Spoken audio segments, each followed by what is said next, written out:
पाकिस्तान का बदतरीन इलेक्शन है जिसमें आरओज़ भी शामिल हैं, प्रिजाइडिंग भी शामिल है, इलेक्शन कमीशन का अमला भी शामिल है, इदारे भी शामिल हैं, फोर्सेस भी शामिल। ये जो खान साहब के साथ जुल्म हो रहा है उसके बारे में क्या कहेंगे? मैंने कहा कि जिसके साथ भी जुल्म हो रहा है इस वक्त, और जब पहले भी कभी जुल्म हुआ है, हम हर जुल्म के ख़िलाफ़। अगर हम अपना नज़रिया बेच कर आते तो इस वक्त कई सीटों पर मदद। हमने नज़रिए का सौदा ना पहले किया है और इंशाअल्लाह ना आइंदा। कौन सी ऐसी पार्टी है जो इस इलेक्शन में आपको लगा कि उसको बहुत ज़रा वोट पड़े हैं और अक्सरियत से वो जीते?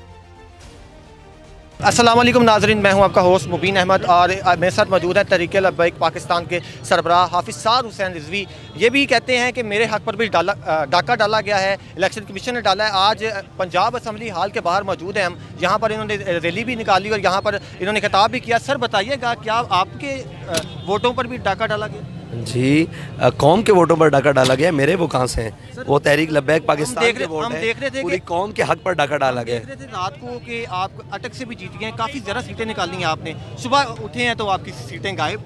जी ऐसा ही है, और बिजली बंद करके, धौंस धांधली करके, फार्म 45 दबा कर, और जहाँ तक हमारे पास फार्म 45 जितने आ चुके हैं और जितने बकाया रहते हैं उनमें मुझे ये बताएं कि 25,000 का फ़र्क कैसे निकालेंगे, जहाँ मतलब 345 फार्म हैं और वहाँ 25,000 के लीड से हम जीत रहे हैं या 15,000 की लीड से जीत रहे हैं, तो बाकी 40 फार्म 45 में से अगर निकलेगा वो हल, तो वो कैसे निकलेगा? और हमारे पास तो लाइनें लगी पड़ी हैं लोग हमारे। और फिर दूसरी बात ये है कि जहाँ हम हारे भी हैं, जहाँ हमारी पोजीशन दूसरी या तीसरी है, वहाँ पर भी हमारे वोटों को काटा गया है। मिसाल के तौर पर ये हल्का ले लें, ये नवाज शरीफ साहब वाला हल्का, ठीक है जी, इसमें उतना वोट कास्ट नहीं हुआ जी NA 130 इतना वोट कास्ट नहीं हुआ जितना निकल आया है। तो ये कौम के साथ मजाक किया गया है और ये मेरे ख्याल से पाकिस्तान का बदतरीन इलेक्शन है जिसमें आरओज़ भी शामिल हैं, प्रिजाइडिंग भी शामिल है, इलेक्शन कमीशन का अमला भी शामिल है, इदारे भी शामिल हैं, फोर्सेस भी शामिल हैं, हर बंदा शामिल है कि उसने किसी न किसी तरीके से डाका डाला है।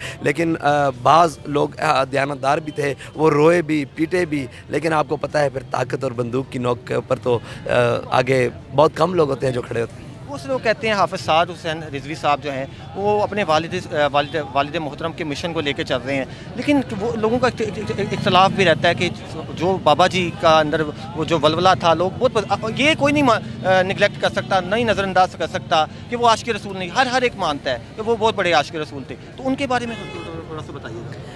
देखिए, ये तो वक्त बताएगा ना कि हम कैसी बात कर रहे हैं और हम किसी के आलाकार बने हैं। अगर आलाकार होते तो इस वक्त सीटों की भरमार होती। हमने अपने नज़रिए पर सौदा नहीं किया तो हमें ये जुर्म की सज़ा मिले। अगर हम अपना नज़रिया बेच कर आते तो इस वक्त कई सीटों पर मदद। हमने नज़रिए का सौदा ना पहले किया है और इंशाअल्लाह ना आइंदा। कौन सी ऐसी पार्टी है जो इस इलेक्शन में आपको लगा कि उसको बहुत ज़रा वोट पड़े हैं और अक्सरियत से वो जीत गई? देखें, हम तो ये समझते हैं कि हमें वोट पड़ा है।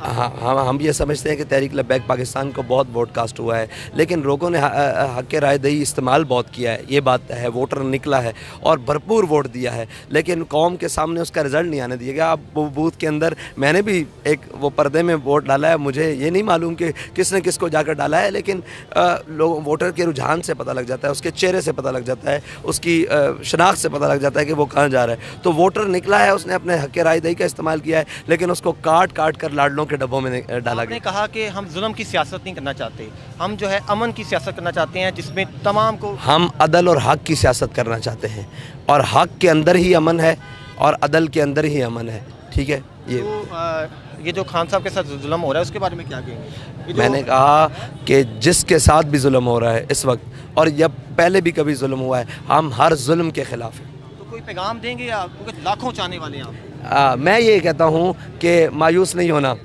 मैंने देखना ये है कि तू जालिम कहाँ तक है, कहाँ तक है, हद कहाँ तक है। बाबा जी भी अशार पढ़ा करते थे, जो वो अल्लामा इकबाल ने कहा ना, नौमीद ना हो इनसे ए रहबर फरजाना, कमकोश तो हैं लेकिन बेज़ौक नहीं रही, और अल्लाह को पामर्दी है मोमिन पे भरोसा, इबलीस को यूरोप की मशीनों का सहारा। ये यूरोप की मशीनें हैं और ये इबलीस के परिंदे हैं। और वो अल्लामा इकबाल ने कहा है ना कि दुनिया को है फिर मार का रूह बदन बेश, इबलीस ने फिर अपने दरिंदों को उभारा। तो ये इबलीसी दरिंदियत है जो इस वक्त चल रही है ना, कि हक़ की बात ना सुनने के लिए तैयार हैं ना किसी। देखें, सच जो है ना, हक़, इस्लाम की बात, दीन की बात, हुजूर के निज़ाम की बात, वो कोई किसी रास्ते से भी करेगा ना, उसको कबूल करने के लिए कोई तैयार नहीं है। क्यों कि आलम में कुफ्र के एजेंडे अपने ज़हन और दिलों में बिठाए हुए। आपको क्या लगता है कि ये एहतजाज वगैरह करने से, ये रैलियाँ निकालने से कुछ फ़र्क पड़ेगा? पहले पड़ा है, नहीं पड़ा। नहीं, क्यों नहीं पढ़ा? नहीं नहीं, आपकी रैली से पढ़ा है मैं, लेकिन मैं दूसरों की बात कर रहा हूँ, वो सिर्फ पार्टी से। देखें, हमारा काम है निकलना, ठीक है, हमारा काम है सदाए एहतजाज बुलंद करना, हमारा काम है जुल्म के ख़िलाफ़ खड़े रहना और हौसलों को पस्त ना होने देना। तो मंजिलें उन्हें मिली करती हैं जो बड़े मंजिलों के मुसाफिर होते हैं।